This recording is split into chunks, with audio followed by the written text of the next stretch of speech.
Welcome to On the Edge with April Mahoney Brains. Here, this is the spot where the conversations are pointed, the guests are sharp, and the responses are never dull. Did you bring your thinking caps? Because it's time to put them on. Because the conversation starts now.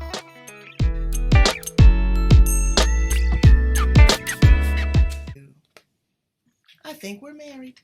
Hello, Brains. And welcome to On the Edge with April Mahoney. This is the spot right here. I'm going to point it out to you. This is the place where the conversations are pointed and the guests are sharp and the responses are never dull. Today we have Benetta Wainman, all the way from Australia. And you know what she does? She hypnotizes your teenagers and their mamas. And I love it because, anything to get the edge off, and you're not using drugs or alcohol or anger or self-limiting beliefs or negative language or using physical violence, I'm with it. And if hypnotherapy does it, great. Because there's a lot of trauma out there. It's being caused, it's being relived, it's never been resolved. And so Benetta is, dedicating her life to turning that around. And she said it's all because of her son. So we want to hear more about her story and what she's doing and how she's shown up in the world here on the Edge. Let's welcome her, Benetta Wainman. Hi. Thank you for having me this morning. It's really a privilege to be on your podcast and to talk about something that's really sort of like, deep in my heart. So thank you for that. Absolutely. So tell us what's so deep in your heart, Precious. So I'm finding that there's so much going on in the world that is bringing trauma to the surface. So what's happening is it's all being triggered from far away, from a long time ago. And it's all coming so much to the surface and no one knows what to do with it or how to deal with it. So this happened to my son. He had an illness that was out of the blue. And he was such a sociable, likable guy who would just be, there for anyone. And very sensitive, though, always very sensitive. And when he had this reoccurring illness, it just sort of sent him spiraling downwards into this depression. He didn't have any confidence anymore. He just lost everything in his life that was special to him, other than myself, of course. But I didn't know how to deal with it. And even though I'd been a nurse for so many years and dealt with things coming at me from, all directions, this came so out of the blue that I was unprepared. Well, because you know what? It's a different story when it's somebody else's story. Yeah. But when absolutely. It comes, as they say, when the chickens come home to roost, it's unbelievable. It's like when people get diagnosed with disease. I had a girlfriend to tell me how they called her and told her that she had cancer. And she had worked for the Cancer Society and worked with women that had had breast cancer. And she just said it was so cold and it was so insensitive, just like you were just, hey, just called to let you know that your tests were positive and you have cancer. So, and then being a parent, getting that, and how do you explain this to your child and deal with them? That takes a lot. Were you a single parent or were you married? Did you have support? No, I'm married, but my husband really didn't know how to deal with this at all because he'd always left it to me. He'd always sort of you're the nurse in the family, so therefore you can deal with anything that's, I suppose, physical. Wow. So he sort of left that to me. But then it was really the mental illness that came along that was so unexpected, as I say, because this boy had always been extremely sociable. And then even his friends coming to the house would set him off and he would have this anxiety attack, go into his room, just couldn't talk to anybody. And it was so unlike him. And so it took a lot of work to get him to where he is today. And still he has times where that, I suppose comes forward, but he can deal with it in a different way these days. Okay, but so just so I can understand and my brains can follow, the root cause of his illness, has that ever been resolved? I know that the mental illness is probably a contributing factor, but the root cause of his illness, he's never been cured from that? No, because it was pancreatitis, and they kept saying, well, it's this, it's this. They were finding different things, and it just wasn't ever, I suppose, resolved in his mind why it came. And then he got type 1 diabetes because of it. So therefore, he lives with that every day.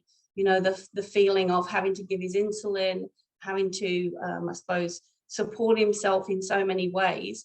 And yeah, it just, the mental side of it was never really looked at by the teams. So the team Did would he come in. become, I'm sorry, did he become aggressive and assertive, rebellious? You say, depression, anxiety shows up different for everyone. Yeah, no, he's never really been that sort of like person who comes with anger. It's always been, I suppose, it stopped him from doing the things that he wanted to do, and still does to some degree. You know, like having diabetes is always there, always like this black cloud that sits between Well, him and the world. everybody tell him everybody lives with something.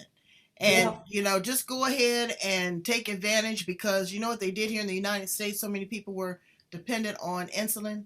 They tripled and quadrupled the price. So I'm not encouraging that, but you know what?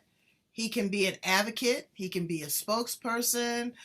He can, I don't know if it's a weight. I know with me, I'm pre-diabetic, but it's a weight issue. Uh, there's so many positive things that he can do. So as his mother, and as a nurse, again, you figured and you thought that you had all the answers to the question. When you realized that you didn't, you sought out alternative modalities. Tell me a little bit about that. yeah, because I always felt that there was something holding him back that was subconscious. So with hypnotherapy, we go into the subconscious mind and find out what those blocks are and why we're feeling the way we feel, because it's really a protection. So particularly a traumatized brain will revert back to anything that would protect it. So we don't understand that. You know, the kids don't understand why they're reaching for alcohol, why they're reaching for drugs, why they're sort of like feeling completely lost. But it's explaining those processes to them so that they understand in a very simple way, right? And why anxiety is there, because it's a protection. Absolutely. So, Like fear. You know, yeah, you have to have something that ignites and separates you, separates the wheat from the straw. You have to know boundaries. yeah, Physical, mental, emotional, financial, psychological, relationship wise, there's boundaries. But if you don't feel that you fit in, per se, you don't know what those lines look like because you have nothing to measure it against. I get that. So yeah, you are focusing on working with parents, particularly mothers, that have children that have these types of situations in anxiety or depression. Now, I want to ask you two questions. One, I want to hear about the work that you do with the young adult and how young do you work with? And then the next question was, tell me a little bit what you do to the moms. You put so, put the moms in a trance just so they. yeah, because the mums are stressed out, Oh, right? I know. So the mums are often more stressed out than even the children, because they're sort of like grasping, trying to find what to do about this, you know? So they grasp at medication, but medication can only go so far to help depression and anxiety, right? It's learning And it techniques. goes right, and I don't mean to cut you off, but it turns into getting a little edge off. Now it's recreational. Now you're addicted, and it's not a cute Absolutely. look. Sitting there all half asleep. Your kids don't know what's going on. You've taken God knows what and a combination of what, and then Yeah. chasing it with your favorite red wine bottle or two. It's just a snowball effect. But I can see how that happens. And you know what else? I'm speaking to fathers. When you don't step up to the plate, you see that you see what your woman's going through, girl. Y'all, I'm Absolutely. telling you, women, you better learn to delegate and tell them that Yeah. they're gonna cook and clean, and you go get you some self care help because if you don't recharge your battery, you're no good to anybody. That's absolutely right. And that's one of the things that I say to them, like, how do you relax? How do you find, you fill up your cup? Because it's no good you doing that for your child or helping your child if you're not at full, I suppose, energy yourself, right? So how do you energize yourself? How do you relax? How do you do the things that you need to do before you help your child? It's just like being on a plane, isn't it? They say, when the mask drops, then you have to put yours on first, Right. before Absolutely. you put the one on for the child, because the child learns by what happens to the adult too, as well as the energy around things. Exactly. So it's really getting the two to communicate and cooperate and learn how each other feels, and to reignite, I suppose, that compassion that you have, because you lose that, right? The more you're trying to help that child who doesn't do anything, you lose your compassion for them. Because you're high and you're pissed off and nobody's doing anything but you. Yep. So it just really goes crazy. So you got that mother. It's a vicious cycle. To this part. Yeah, she's listening to this. She is listening to us right now. Right there. That's you. Okay? Yeah. That's you, darling. You're hearing what we're saying to you. We're not preaching to the choir. We are trying to free you from some anxiety. Absolutely. Benetta, where do she begin? Where does she start? Tell her right now. What does she do? She looks for some help for herself. This podcast. Yeah, she looks for some help for herself. Right. Because if you're in the middle of this whole, I'm going to say, shit show, whatever you want to call it, right? That's right. If you're in the middle of it, you don't know where to start. So I'm giving people the, I suppose, means to see the truth and to actually see, okay, we can start somewhere. Because the thing is, we lose hope. It's like, what the heck do we do next? Because we've tried this, nothing's worked. It's like, let's calm down and find some small steps to start a new direction, because it's starting that new thing. If we don't stop and calm down first and think clearly, then it's all going to go to pot again, isn't it? Everything. Because the first thing that comes up, then we start losing it and going backwards. And as soon as we lose it, it's gone. Right, because you lose integrity. And if you're if you're like a tea kettle, if you're always hot and spouting off, people don't take you seriously. They become annoyed with you. They tone you out when you're always cursing. My mother caught me cursing, me and my friends, and I'm 60. And she called me in the room and she says, who was out there? And I said, that was me and my friends. She said, well, there were no ladies. Did you hear their mouths? She said, it was so disrespectful. She said, and I wonder if they talk to their kids like that. I would never talk to my kids. Don't cuss in front of me, and I don't try to cuss them. But if you're always belligerent to your spouse, calling them a bunch of ugly words, the worst 13 on the planet, doing that to your children, you're doing damage. Verbal abuse can be worse than physical abuse. You will keep hearing that. That will be the same conversation that's resonating in your head, and it's not worth it. So mothers, I say you start with a brain dump. And what is that? You sit there with a piece of paper and a pencil and you write everything that comes to your mind. Just dump all that on pencil and paper. And then you know what I do? I take it out of the barbecue grill, baby, and I set it on fire, burn it. I burn it because you know what? I get rid of that offering because I want to open up new space. I want to tap into my subconscious mind. I want to know what's going on with that other 85% of that person I don't even know. I want to know what else is possible. I want to know, how can it get any better than this? Ask the curious questions. Girl, don't get me to preaching. I'll be up there working with you. But am I right? You're absolutely on the right track there.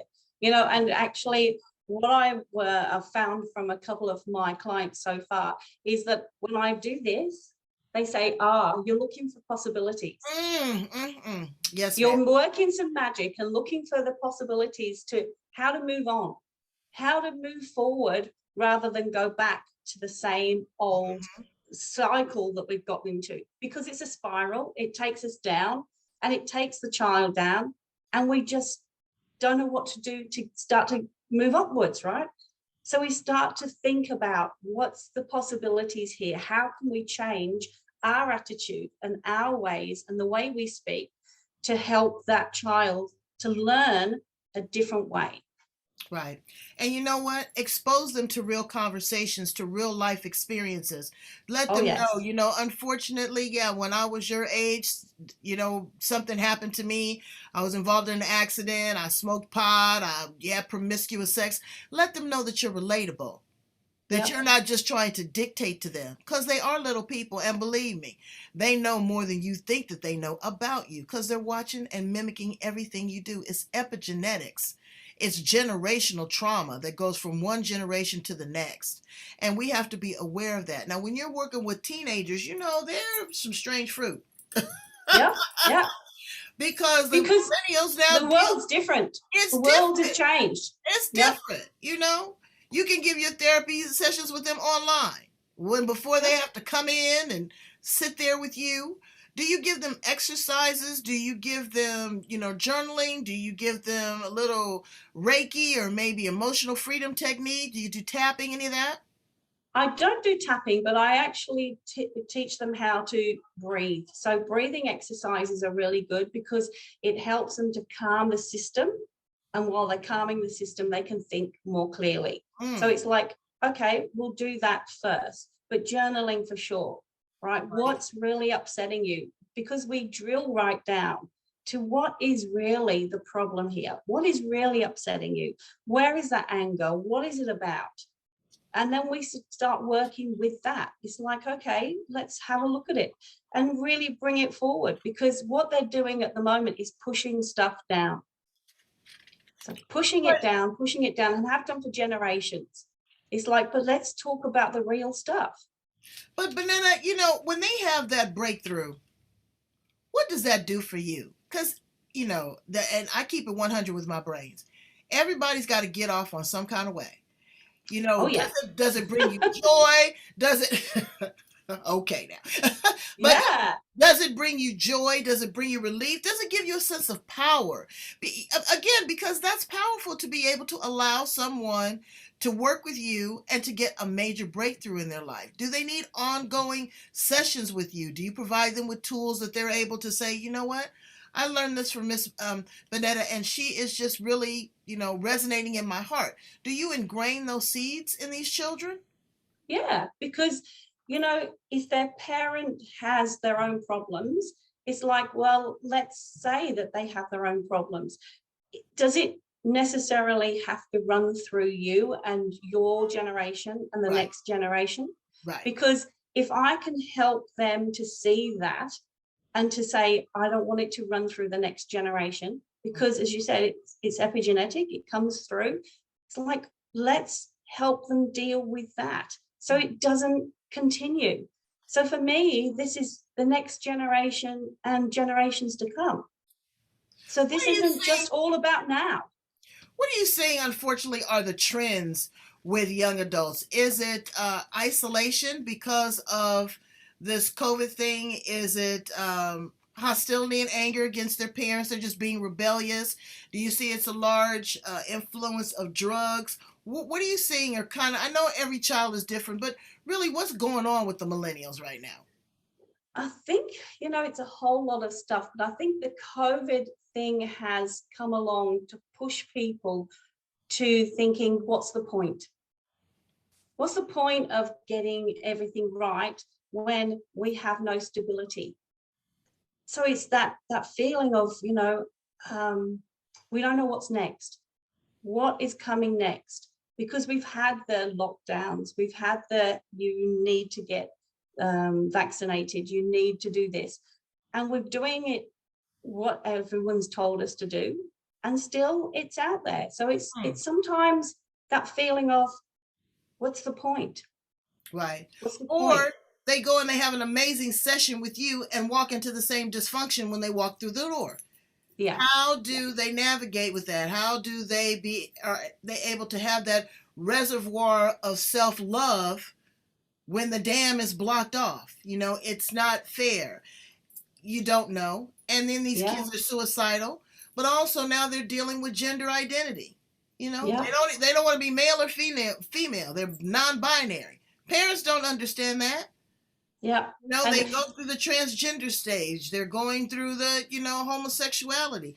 Things are different now. And parents, I'm going to tell you something. Newsflash, okay? You cannot rewrite your child's life vicariously by the history of yours. It's a new day. And you are yeah, missing out on a child that is a wonderful human being, an individual contributor to society, when you shun them, push them away, or force them to be something that they are not. yeah. And you can't sometimes get that through to the parent, right? I've They're not, had a they're not lot going of, to believe it.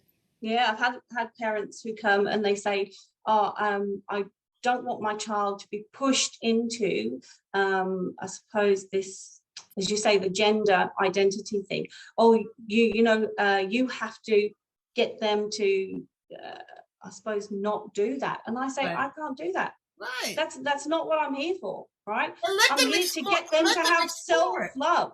Right. Self-love. Teach them about sexuality.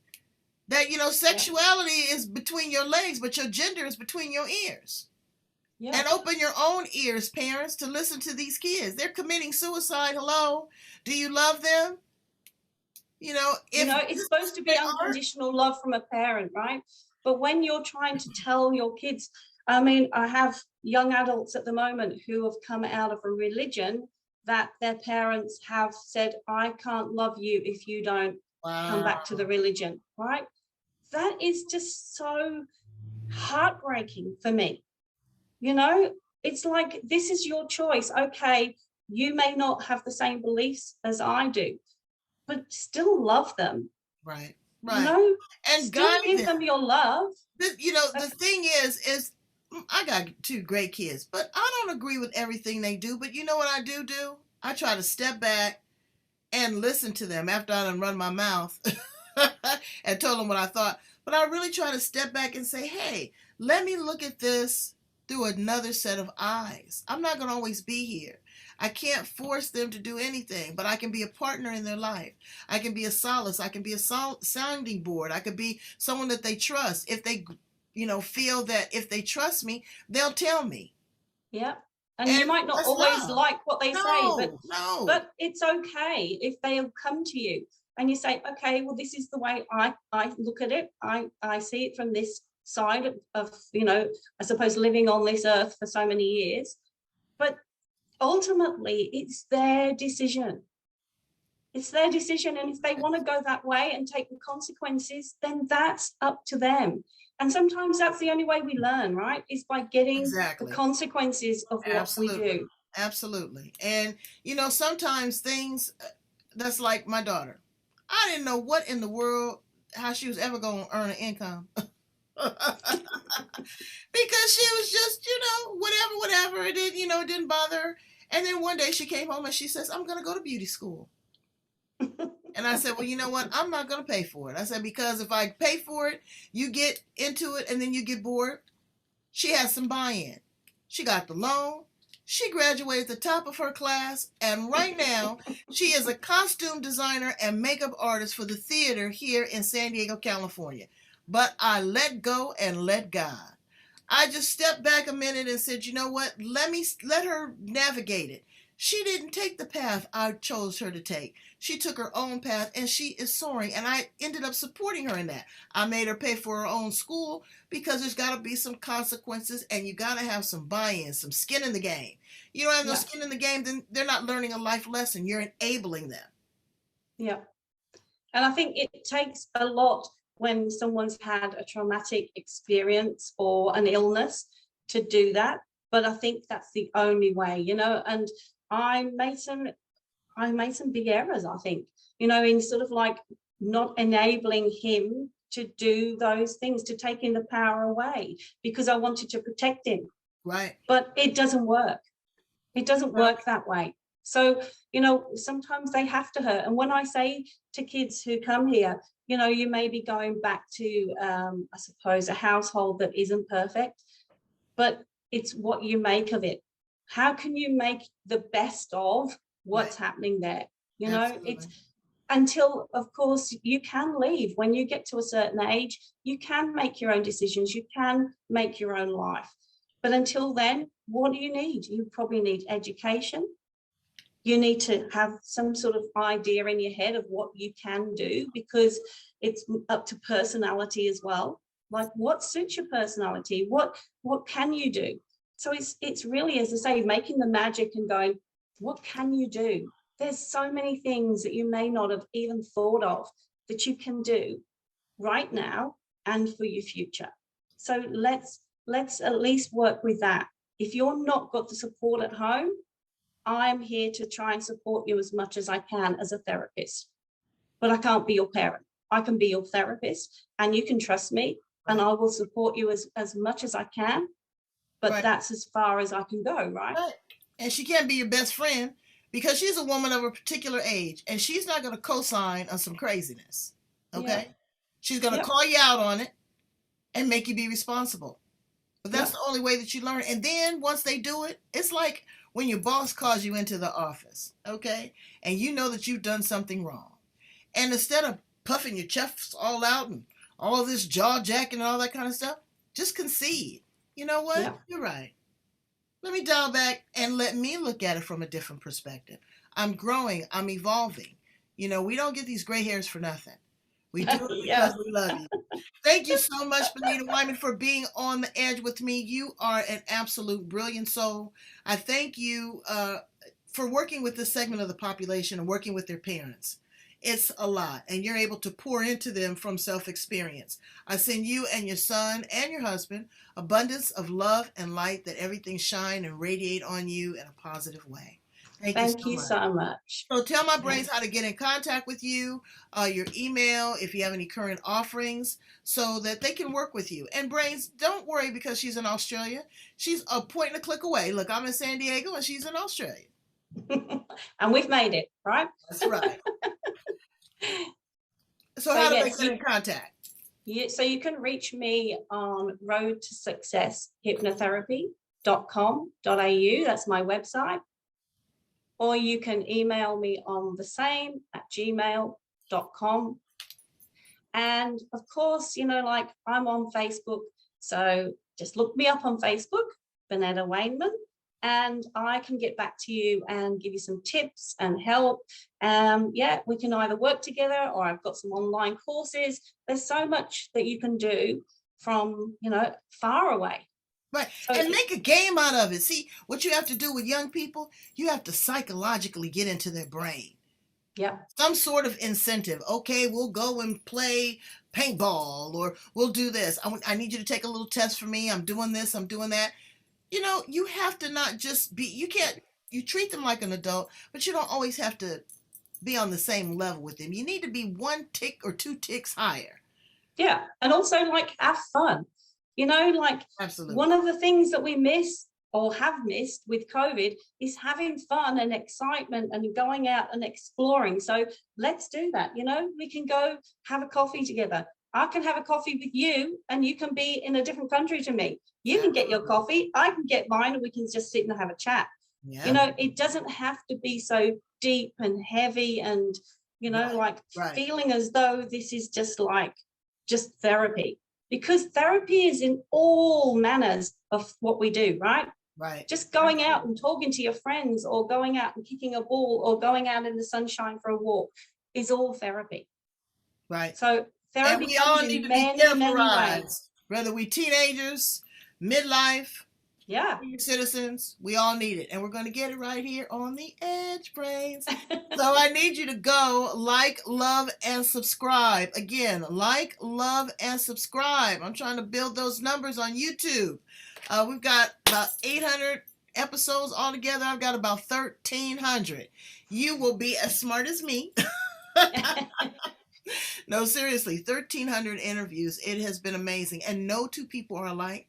Everybody has a unique story, a unique gift that they're pouring in. I want this show to be the conduit between the haves, the have-nots, the needs, and the wants here on the Edge. Thank you so much, Benetta. You are the business.